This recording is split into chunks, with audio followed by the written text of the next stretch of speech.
a choice right now, between fear and love. It's just a rock. Out of the dark night of ignorance and into the shining light of truth. Expanding reality. A population of citizens capable of critical thinking. We don't see things as they are, we see them as we are. There's a level of reality where everything dissolves into an ocean of energy. We empower our experience by insisting on our authenticity. That's very profound. Very. Expanding reality. Welcome to Expanding Reality. I am your host, Brandon Thomas. On this incredibly cool episode, artist, actor, and unschooling parent Simon Esler comes by to talk about his film, Cut, Daughters of the West, as well as the family unit, situational awareness. We talk about his entity encounter, which is fascinating, as well as some silly-ass conspiracies. We have a great time. This one's deep, it's fun, it's fascinating. You're really going to enjoy it. So all the ways to find him located down in the show notes, as well as all the ways to locate us and further connect with us as well. So let's get right to this incredibly fascinating conversation with Simon Esler. Simon Esler, welcoming to the show. It is an honor to meet you, sir. You were passed from a dear friend of ours and family member and tribe member here, John Paul Rice, and anybody he sends our way I know is here on an absolute mission, and you are aligned to our cause and mission of empowerment and freedom as well. So if you don't mind, for my audience, all the ways, of course, to find you located down in the show notes, so y'all make sure to check that out. If you don't mind, for my audience not too familiar with you, sir, just introduce yourself. Yeah, so I'm Simon. I am a unschooling father. I'm a content creator. I'm an artist. I'm an actor. I have been working in alternative media and in more conspiratorial spaces for well over a decade now. And, you know, I was initially actually in the ufology space, and I was working there based on the fact that I've really had experiences my whole life. And so I was pushed in a direction that was a little more expansive from a young age.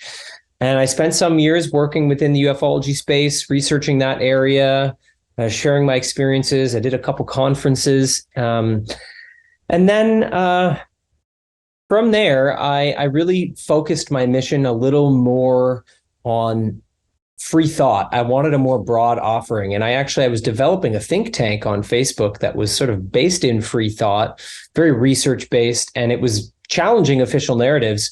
And this think tank got to about 14,000 members. And then I got nuked on Facebook. I started getting shadow banned across social media.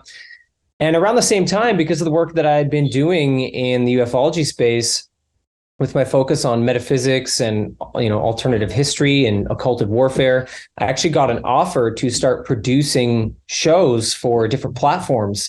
And so I decided, instead of fighting the censors and trying to grind against the shadow bans, that I would take my time to go into these private communities and work on my craft. And so I spent about half a decade creating my own original content, developing my skills, you know, as an editor, as a writer, just an all-around sort of one-man show, wanting to be able to put my message out there. So I was working with Edge of Wonder, which has now become Rise TV. I've got a big library of content over there.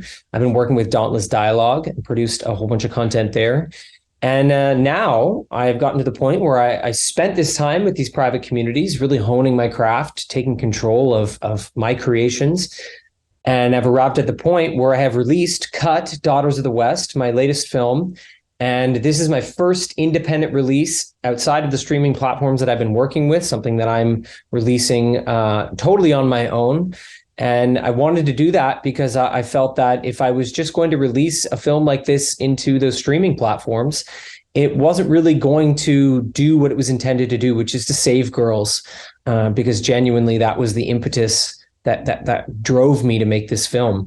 And so now I'm in this space where I'm establishing myself a little more independently and coming out of the realms of all the shadow banning and the censorship and building myself publicly again. And I am on a mission to really defend the family unit and to protect innocence and to use every single skill I have been able to develop to do that. And I have lived quite a varied life with a lot of different career paths.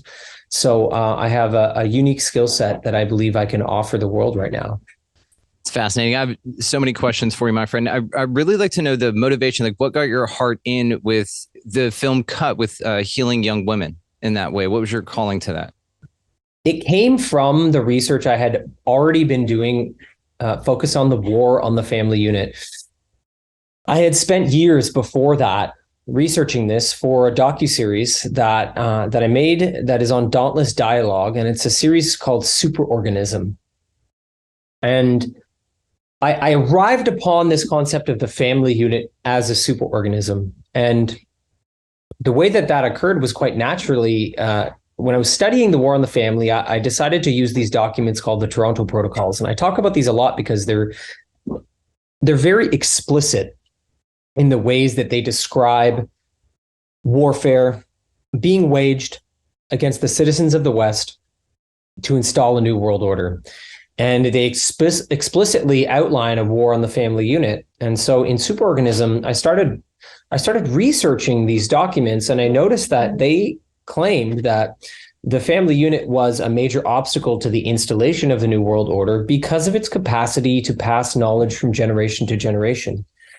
And that this was specifically one of the things that they wanted to stop. They wanted to break up the family so that knowledge and wisdom wouldn't move through the generations. And if you have generations that are not being availed to the wisdom of those that came before them, and if they don't have the orientation of a stable family, then they are at the whims of social engineering. They're at the whims of government. They're at the whims of media. They're at the whims of the public education system.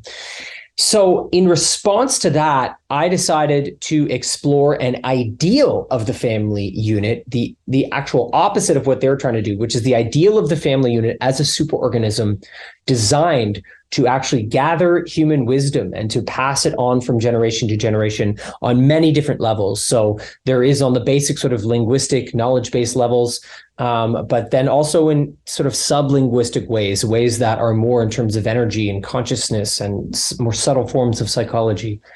So the more I looked into that concept, the more I found it to be not only true, but beautifully true, and that there is science pointing in this direction.